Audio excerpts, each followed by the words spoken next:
main straight once again to pluck up lap 3 of 16.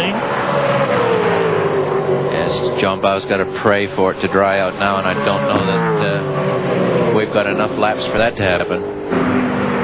Look at the mist there. We can hardly see the cars. Compton's headlights punching holes through the gloom there. John Bow almost disappears in the spray. A combination of the wet, and it's also quite cold at Phillip Island. You'll notice that some of the grills and the brake ducts at the front of the car are taped over, trying to get some temperature into the cars. And when you're on a hard compound tyre, which they chose during yesterday's much warmer qualifying, it'd be like ice skating out there. It's graphically showing. Larry Perkins comes into the pits. He's decided to give up the idea of running slicks. What are they getting there? Is that a full wet, Alan? I can't quite see it with the fellow had his back to the camera. Yeah, it looks like a full wet. Full so wets. The deepest groove. Very, very slippery out there. As we take SDP race cam once again inside Glenn Seaton's car. Looks like he's picked up his teammate Alan Jones. Well, he's had the headlights ablaze there for ages, so he's been able to get through. I don't know whether or not they went for exactly the same tyre selection. The order now: Seaton, Alan Jones, Crompton, Bow, Dick Johnson. Pick their way through the spray. It really has thrown this race wide open. History repeating itself here. Last year, the Jackson cars ran 1-2. Crompton's done a good job. Dick Johnson hanging in there as well. The two Team Blue cars, Glenn Seaton and Alan Jones, 1-2 out of the bend. Neil Crompton up to third in the Coca-Cola Commodore. That was a wise decision on his part. Wayne Gardner decided to stay out. There looks like Smurden coming into the pits as well in the Protect Computers car. So he's gone in for a change of tyres. And these guys who have been searching for a little consistency throughout the season, said in the opener they dominated the scene last year. And they've been blown to the weeds by Mark Scaife in every round of the championship. And they picked the act up this weekend. Seaton certainly maintaining some pretty consistent lap times around 1:53. 7 seconds up on Neil Crompton in third position at the moment. Glenn Seaton, the defending 93 Australian Touring Car champion. Look at the cars drifting and sliding they've got. Keep in mind the Peter Jackson cars, I think, are on intermediate tyres, not a full wet. So these tyres aren't nearly as adequate as a wet in these conditions. Certainly is. Let's check them out how they run on our Shell race score.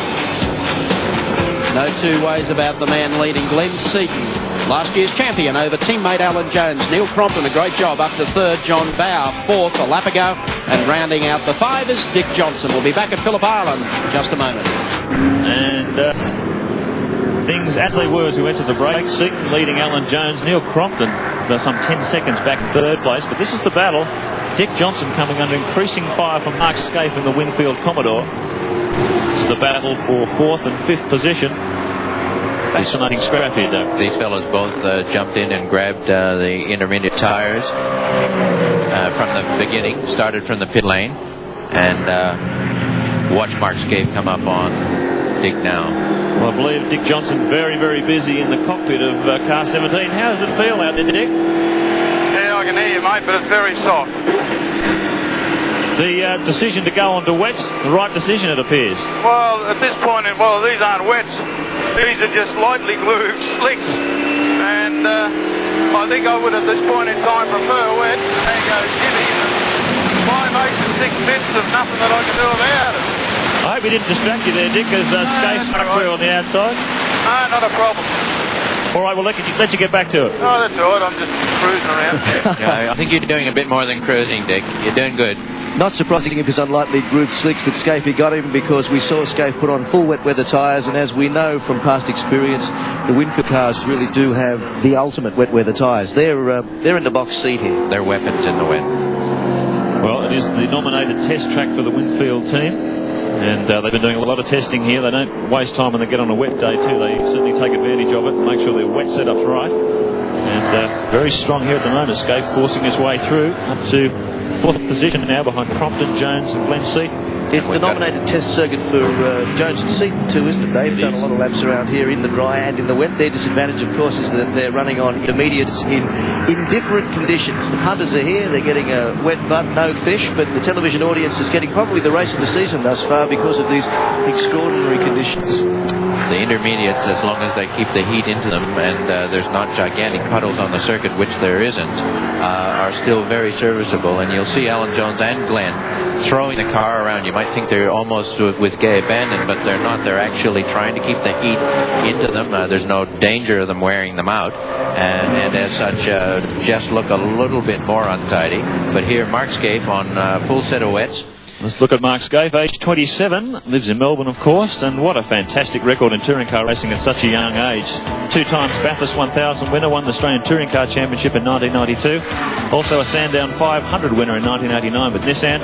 Australian Drivers Champion 1991-92, and he's coming back again this year.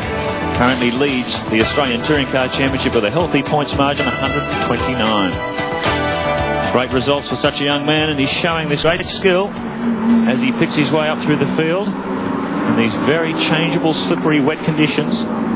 Went in for wet tyres, as we said earlier, starting to pick up big chunks of time. Meanwhile, up front, Glenn Seaton and Alan Jones. Glenn with the lights ablaze. He's 4.5 seconds up on his teammate Alan Jones. Neil Crompton a further 14 seconds behind in the Coca-Cola Commodore, and a further 21 seconds behind his Scaife. So Scaife's got 21 seconds to make up on this man, and by the skill he's showing in the whip, I think that's a pretty tall order, Alan. Yeah, no, well, Glenn's never been afraid of the rain, and he's never afraid of anything, to be precise, but he's never not nervous in the rain, and choosing a tyre that's just gone in there. This SDP race cam. Looks happy behind the wheel. Just taking it ever so gently. Doug, you see the way he's just coaxing the car around. A little bit of fiddle with the steering wheel there, and he'll just be coaxing with the gas pedal to bring the rear of the car around without having it getting tail happy. They're still flying down here past the main commentary booth. You can hear the echo of the sound, and watch Seaton now through this right-hander. This would be really nervy and hard for the drivers just to pick it. Come on, Alan, you've done a lot of laps around Phillip Island. You want to talk us around the lap here with Glenn Seaton? Glenn coming now out of turn 2, a reasonably open horseshoe. Accelerate here down parallel with the ocean front to another very fast left-hander. I went off here in a Falcon one day, Doug, and thought I was aiming for those bushes. Didn't realize there was a lake on the other side. That was an interesting day, but Glenn's not doing any of that today. Right-hander around the back of Honda corner, and down to Siberia, which is another horseshoe onto the approach to the back straight. Meanwhile, as we're watching Glenn Seaton, the gap between Crompton and Scaife is coming down dramatically. It was 7.5, now it's down to 4.6. This is the battle for 3rd and 4th. So Glenn will have that information, and he'll have it wired to him. He won't have to wait for his lap board in front of the pits. His team will be telling him, look, Scaife is the one to worry about. Here is the battle here, Neil Crompton, and this is Mark Scaife who's rounding him up. He's making tremendous progress. Scaife lapping in 152, 152,